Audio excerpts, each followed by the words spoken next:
တရားနာဖို့တူသွားကြစို့တိုက်တွန်းလို့နှုတ်ဆော်အပ်ပါသည်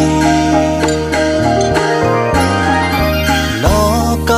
မောင်ငိုခွင်းဓမ္မအလင်းနဲ့ဖြာဝေအတိတွေတိုးလို့တန်တရားမစိုးဖို့ကြိုးပြင်းစင်မအိုးခင်မနာခင်လေးမှဓမ္မတရားနဲ့နေဟိုရာ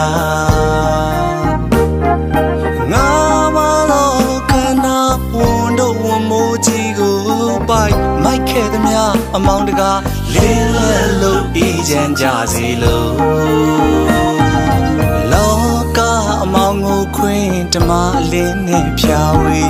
အတိတွေတိုးလို့တန်ရာမစိုးဖို့ကြိုးပြင်းစင်မအိုးခင်မနာခင်လေးမှဓမ္မတရားနဲ့နေဟိုရာ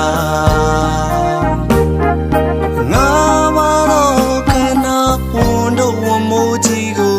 ပိုက်မိုက်ခဲ့သမျှအမောင်တကားလင်းလဲလို့အေးချမ်းကြစေလို့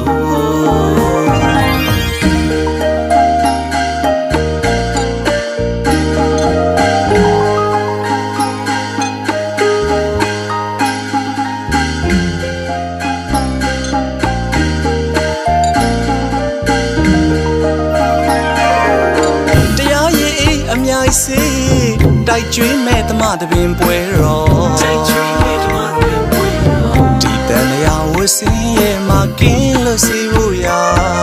အဖိုးဖွားဦးတော်အကိုတွေအမတွေမောင်လေးညီမလေးအရွယ်သုံးမဆုံးတရားနာဖို့ရာ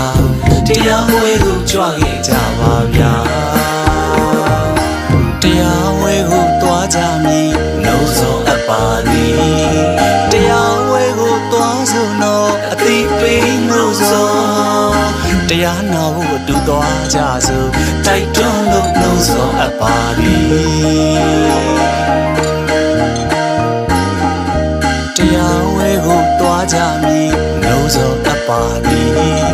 တရားဝဲကိုသွားစို့နော်အတိပေးနှုတ်ဆော်တရားနာဖို့အတူသွားကြစို့တိုက်တွန်းလို့နှုတ်ဆော်အပ်ပါသည်